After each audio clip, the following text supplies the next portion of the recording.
Hola, ¿qué tal? Bienvenidos a Fuera de Control. Los invito a que juntos descubramos quiénes son los responsables de los controles en nuestro país y si hacen su tarea eficientemente. Hoy vamos a hablar de la justicia, la llamada o reclamada, planteada o exigida independencia de la justicia.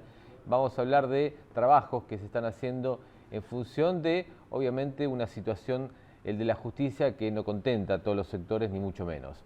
Y también, como siempre, como es una tradición aquí en Fuera de Control, vamos a tener nuestro noticiero que te brinda información acerca de los trabajos cotidianos, la tarea cotidiana que realizan los organismos de control, que por ahí no se conocen en los medios, que es silenciosa, que también decimos que obviamente no es la que esperamos porque los organismos hoy por hoy no tienen ni el protagonismo, ni las leyes, ni los recursos humanos necesarios como para ejercer un trabajo 100% eficiente, pero con lo que hay se hace y se hace diariamente, así que de eso se trata nuestro noticiero. Pero ya vamos directamente al tema en cuestión, que tiene que ver con la situación de la justicia. Por eso estoy en compañía de Celeste Leonardi, de la Asociación por los Derechos Civiles, ADC. Celeste, gracias por estar aquí. Gracias a ustedes por invitarme.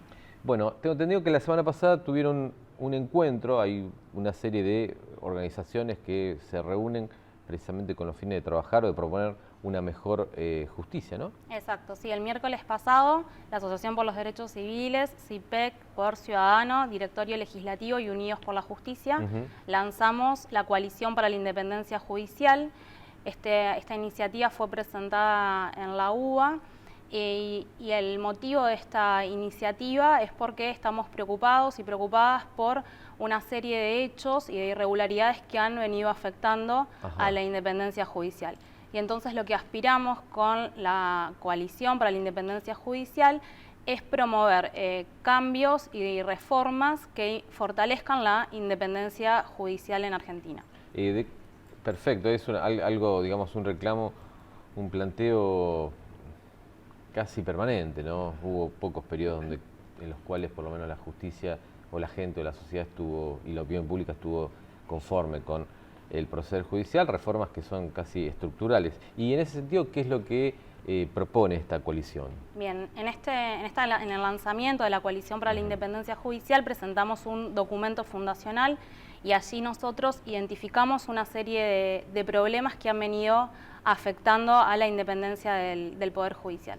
Específicamente, por ejemplo, en materia de Corte Suprema, nosotros identificamos que la eventual propuesta de una ampliación de la Corte Suprema, que en su momento se había hablado, necesitaba un consenso político y un consenso por parte de la sociedad, que en este momento, dado que está polarizada la discusión, no estamos en condiciones de debatir una ampliación de la Corte. ¿Sí? Necesitamos que haya un consenso por parte de la sociedad sobre el número de integrantes que tiene que tener la Corte Suprema de la Nación. Claro, de hecho esto fue una iniciativa del kirchnerismo, del oficialismo, en el sentido de, digamos, hay mucha versión, mucho rumor acerca de la idea de ampliar el número de miembros de la Corte, por un lado, y por otro lado hubo un intento de colocar con jueces afines designados con acuerdos simplemente del Senado en los lugares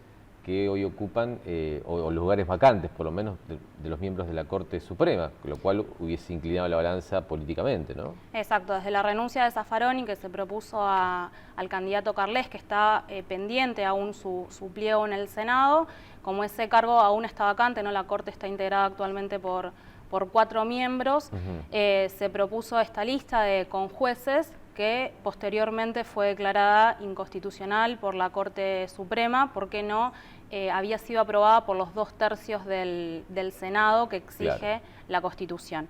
Y por eso fue cuestionada, el cargo sigue vacante y la Corte sigue funcionando con 4 miembros, con lo cual consideramos que este proceso se tiene que iniciar, el proceso de designación de integración de la Corte Suprema, se debe integrar este cargo.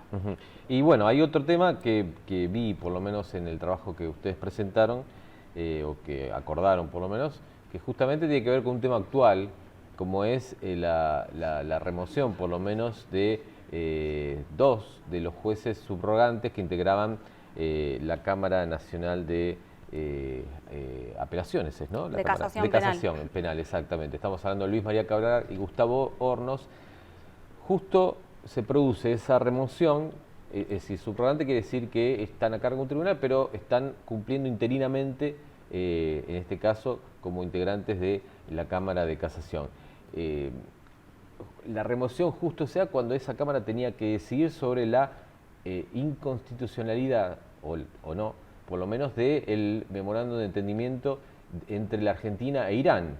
¿Se acuerdan? Aquel tan polémico que tenía que ver supuestamente con el esclarecimiento del atentado a la AMIA, pero hubo muchos ribetes políticos y críticas al respecto, e incluso el ex fiscal Alberto Nisman, cuando plantea su denuncia contra la Presidenta de la Nación, contra el Gobierno Nacional, precisamente lo vincula a la letra, o por lo menos a los objetivos que había detrás supuestamente de este memorándum de entendimiento. Entonces, justamente la Cámara Nacional, la Cámara de Casación que tiene que decidir sobre eso, ya tenía, de hecho, 2 votos de sus 3 integrantes lacrados. Aparentemente iba a declarar la inconstitucionalidad, y justo antes de que esa resolución se diera, desde el gobierno, desde el Consejo de la Magistratura, en realidad, impulsaron la remoción de 2 de sus integrantes a partir de argumentos, digamos, que son también cuestionables hoy y generó otras denuncias y demás. Pero lo concreto es el Consejo de la Magistratura el que produce esa remoción, así como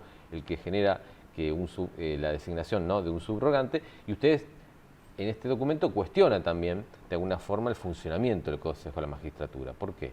Exactamente, justamente el Consejo de la Magistratura está paralizado desde hace muchos años y no se están resolviendo los concursos para elegir jueces, y por eso se debe recurrir a este sistema excepcional de designación de jueces provisorios. Yo creo que es interesante destacar la debilidad que muestran estos procedimientos, tanto de designación como de remoción de jueces subrogantes. Recientemente se aprobó una ley de subrogancias, de designación de jueces subrogantes, que estamos considerando que esta ley es inconstitucional porque no prevé la participación de todos los organismos que están involucrados en la designación de jueces, como son el Consejo de la Magistratura, claro, el Poder Ejecutivo y el Senado. En esta ley se incluye a modo de excepción la designación de los subrogantes con la sola aprobación del Consejo de la Magistratura. Entonces, esta situación nosotros consideramos que es inconstitucional y muestra, con las remociones que vos mencionabas, la debilidad de estos procedimientos y la necesidad de que el Consejo de la Magistratura resuelva los concursos para cubrir estos cargos y de que no haya la gran cantidad de cargos vacantes que hay actualmente en la Justicia Nacional, que es más o menos un 20% aproximadamente, un 20% de la justicia está cubierta por jueces que son provisorios o jueces, como se los llama, jueces subrogantes. Claro, de hecho había unos cuestionamientos que hablaban de que no se presentaba, durante años no hubo presentación a concurso para, digamos, ocupar los cargos de vacantes, por lo menos en los distintos juzgados. Ni siquiera se hizo el concurso, ¿no? Claro, el dato interesante es cuántos concursos se resuelven por año. Ajá. Y se han ido resolviendo en el 2012, si no me equivoco, unos 3 concursos para cubrir menos de 20 vacantes, con lo cual esto no... Sí, no facilita exactamente la resolución rápida, claro, y expedita que se necesita para cubrir un concurso, que si bien se entiende, la realización de un concurso implica muchísimo tiempo, pero este atraso implica que se vayan generando más y más vacantes, y en el lugar que se tiene que cumplir, ¿no?, de estos jueces vacantes, se tiene que designar un juez que es subrogante. Claro. ¿Es oficialista, digamos, tiene mayoría oficialista el Consejo de la Magistratura, o es imparcial en cuanto al número de integrantes? Bueno, justamente la integración del Consejo de la Magistratura, el Consejo de la Magistratura está integrado por distintos estamentos. Hay una participación que está integrada por el oficialismo, pero también está representada por abogados, hay un académico también, por jueces. Entonces, que justamente la idea que establece la Constitución de que tiene que ser un organismo equilibrado en su integración. Esto está cuestionado desde el año 2006, en que se modificó la integración del Consejo de la Magistratura porque se eliminó determinadas representaciones, como por ejemplo la participación de las segundas minorías legislativas, ya no forman parte desde aquel momento, no desde el 2006, del Consejo. Bien. Esto incluso está cuestionado en Naciones Unidas. El Comité de Derechos Humanos en el año 2010, en su informe periódico, son informes periódicos, cada 5 años hace sobre Argentina, allí se expidió sobre la falta de equilibrio en el Consejo de la Magistratura. Entonces, sí es un punto para destacar que en este momento no hay una representación equilibrada de estos distintos estamentos que están en el Consejo. ¿Y eso que se decidió por una ley, digamos? Eso se decidió por una ley, claro. Sí, exacto, es la ley 26080.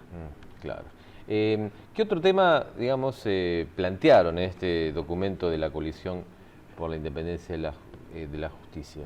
Bueno, Judicial? Sí, otro tema es el tema de la transparencia y la independencia judicial. Nosotros entendemos desde la coalición que la transparencia es un prerequisito para lograr la independencia, ¿no? Necesitamos que haya una ley de acceso a la información pública, que podamos tener acceso a información que está en los 3 poderes del Estado y específicamente en la información que tiene el Poder Judicial, claro. ¿no? Y ello es responsabilidad del Congreso no sancionar una ley de acceso a la información pública y que involucre también al Poder Judicial.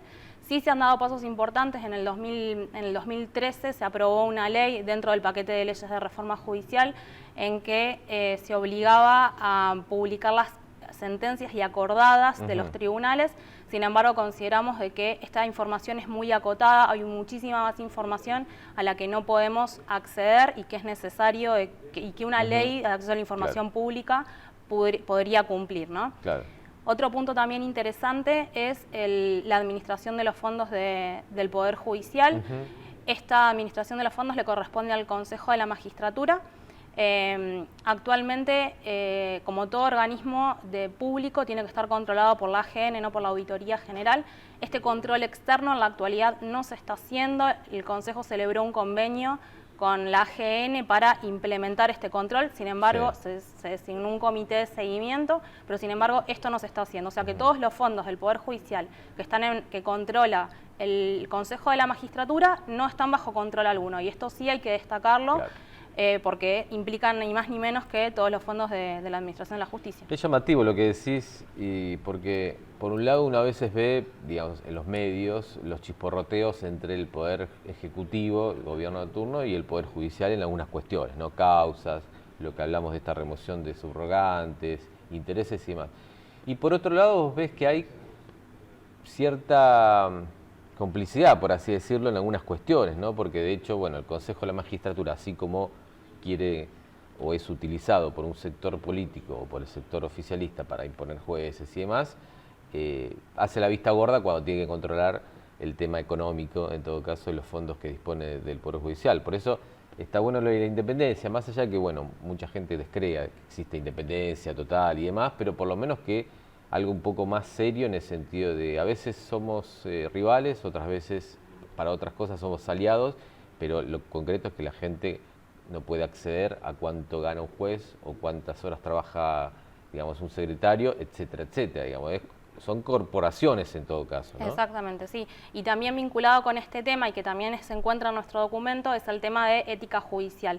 En Argentina no tenemos un código de ética judicial. Se han aprobado normas a nivel internacional, por ejemplo el Código Iberoamericano, que es un código modelo, y la idea es que ese código sea replicado en las legislaciones de cada estado, pero en la actualidad los magistrados federales y nacionales no están regidos por ninguna norma que se refiera a la ética judicial. Sí hay algunas experiencias en algunas provincias que han aplicado que han aprobado sus normas éticas. Sin embargo, en la actualidad, a nivel nacional y federal, no hay normas éticas que regulen la conducta de los magistrados. Bueno, pasó lo mismo con las declaraciones juradas, ¿no? Uno encuentra limitadamente algunas declaraciones juradas a nivel gubernamental, con anexos a los que no se puede acceder, a nivel gobierno y demás, pero bueno, están por lo menos. Pero en el caso del Poder Judicial creo que no.